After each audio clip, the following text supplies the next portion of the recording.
thought I'd film a kind of first dates, kind of a bit of a weird video, like a question and answers thing without the questions, I guess. I literally just posted on my Instagram that if you had any questions about first dates, then let me know. But I literally posted that about 5 minutes ago, so there's not many on there, but I'll answer those as well. But I thought it would be nice to kind of film a video all about first dates. Now, I haven't been on loads, I must admit. I'm not kind of a first date lover. I absolutely hate dates, and I hate first dates especially. 26 now, so I should kind of know enough about first dates to make a video about them. So recently it's been Valentine's Day, so love is in the air. A lot of people will be going on first dates, or dates, second dates, third dates. They all kind of come under the same kind of rim of things. But yeah, so I'm sure some of you are going on dates, and I think it's nice sometimes to be able to go somewhere and get some advice on, you know, what's normal, or what to wear, how to behave, and all that kind of thing. So let's get going.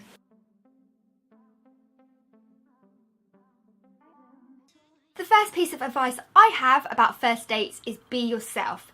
If you go on a first date and you're not being yourself, or you don't feel comfortable, then firstly it's probably not right. If you can't be comfortable around someone, then they're probably not the guy for you or the girl for you. But yeah, definitely go on that date and be yourself. If it's a certain type of music, then don't say that you like it if you don't. It's it's a bad start to a potential relationship. You don't want to get in a relationship where you can't be yourself. And I think that on a first date, that's when you kind of share things with each other and find out about each other. And if the person's not right for you, then so be it.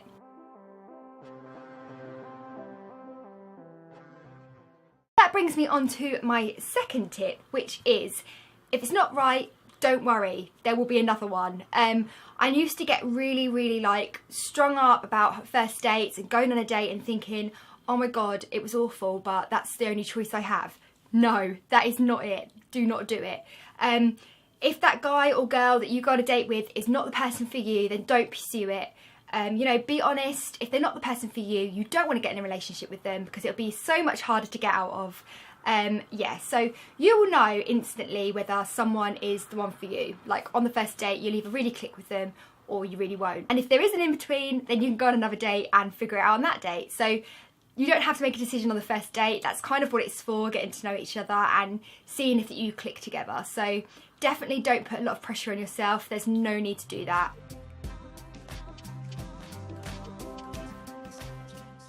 Obviously, for the girls watching this video, what you wear on a date is very important to us, and how you do your hair and how you do your makeup and things. I actually just did a makeup tutorial on date night makeup, so I'll leave the link to that below, and that is the kind of makeup look I'd wear on a date, very natural. A little bit of eyeshadow and a little bit of kind of a curl in my hair, but I would never wear loads and loads of makeup on a first date.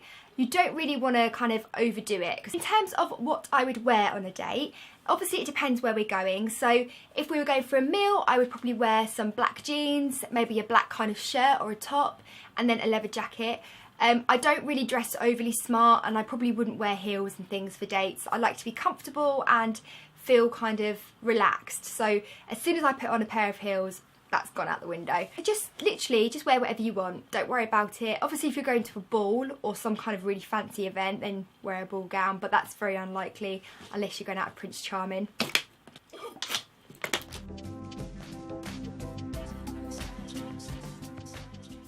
Tip for a first date is be decisive. If you're going for a meal or something like that and you can't choose what you want from the menu, it's a little bit awkward. If you just say, like, if he asks you what you want to drink and you say you don't know, it just becomes a little bit annoying, I think. So definitely have in your head what you're going to order. If you're going for a meal and you know where you're going, look online, get the menu, read what you want, be aware of what you want already.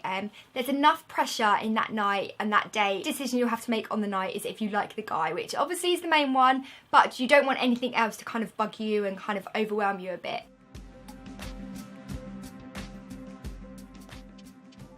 Next, I would definitely say ignore people around you. I hate when you go to a restaurant on a date and there's loads of other dates going on and you just feel like everyone can hear what you're saying. It's really like just embarrassing, and it just makes you feel like everyone's listening to your conversation. No one is. People around you might be friends with each other, they might be on a date, they might be in a relationship. They're probably in their own conversation. They are definitely not interested in yours. It's just because you feel nervous and you feel like everyone's watching you, you feel like everyone's listening to your conversation. They probably aren't, they're probably not even interested. So the more you worry about the people around you, the less that you'll actually be bothered about the person in front of you, and they are the ones that you need to be talking to and kind of concerned with. So just kind of blank everyone else out and just don't even think about it. Who cares?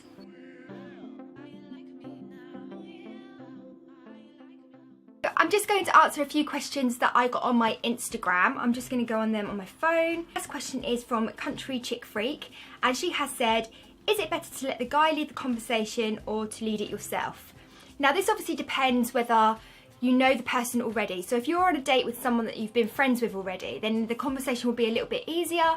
But if they're completely new and you don't know anything about them, then the conversation won't be as easy and it won't flow as easily, but you'll have some stuff to talk about because you won't know anything. So it's always nice to kind of share the questions. I think if it's one-sided, it can be a bit awkward at times. So if you're asking all the questions and you're just getting answers and nothing back, then that kind of feels a bit awkward. So I think it's kind of good to leave it even. Ask a question, then he will most likely ask you one back and kind of bounce it back and forth. I don't think that anyone should kind of lead the date. It's a very mutual thing, and I think it becomes awkward if one person is leading it. The question about conversation is from Laura Sylvia, and she said, what to talk about and what is a little too much as far as conversations go. So if you don't know them, then you can ask them questions like, oh god, I don't know, this is like being on a date. Questions like, what kind of music are they into, what kind of films do they like, can then lead on to, you know, oh, I like romantic films, if only every man likes romantic films. But then you can say, oh, did you see this film, or have you ever seen The Notebook, because you probably should watch The Notebook if you're a man, just to, you know, get up on the Gosling thing there. But that can lead to other conversations. You could also ask them, you know, what do they do for a job, do they like their work, what is their dream job, have they been travelling, do they go on holiday? There's so many things, literally anything that you think, oh, that'd be interesting to know, just ask them. As far as conversations going too far, I wouldn't bring up any ex-boyfriends or ex-girlfriends. What's a conversation about exes on a first date, or any date actually? Really embarrassing or cringy that you wouldn't go and post on your Twitter. Question from my Instagram is, what is the perfect day of the week for a date? Now this is actually quite a good question, because I think it definitely depends on the day of the week. If it's a Monday night, then you most likely have work for the rest of the week, so probably not ideal. I'd always go on a date on either a Thursday night or a Friday night. Even over the weekend, you're a little bit more relaxed, you haven't got a whole week of work impending, and especially if you've got the day off the next day, it's kind of nice, you feel a bit more chilled. Definitely on a day that you feel more relaxed. So if you know a certain date that you haven't got to do anything the next day, or you haven't got to go to work or get up early, then you will definitely be more relaxed in yourself and therefore more happy and a nicer company for that evening. So definitely on a day where you don't feel so stressed out. Question is, what would your perfect first date be? My perfect first date, I think, would be, oh, I don't know, like a nice walk somewhere. Obviously if I knew the person first, I probably wouldn't go on a walk with a stranger because that'd be a bit weird. But probably if I knew the person, I'd like to go on a nice walk in a summer's day, you know, maybe a picnic or something like that. I don't know, a coffee in a coffee shop.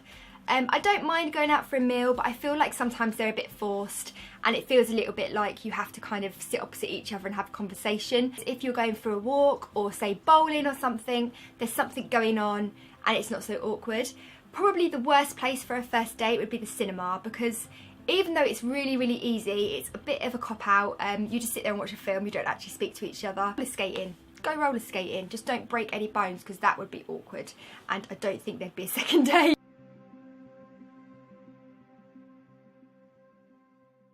Big, massive, massive tip is don't sit on your phone. Text anyone that you need to text before the date, get it out the way, get it done, tell them you're going on a date that evening, and put your phone away and on silent in your bag. It's really, really rude if you get your phone out while they're sitting opposite you or while they're with you. Obviously if they've nipped off to the toilet, you can quickly get it out and have a check, but don't let them see it. It kind of looks like you're kind of texting your friends about it and things, and I just think it kind of comes across as a bit just rude completely. I've once had a date where someone sat on their phone the whole time and it completely put me off them.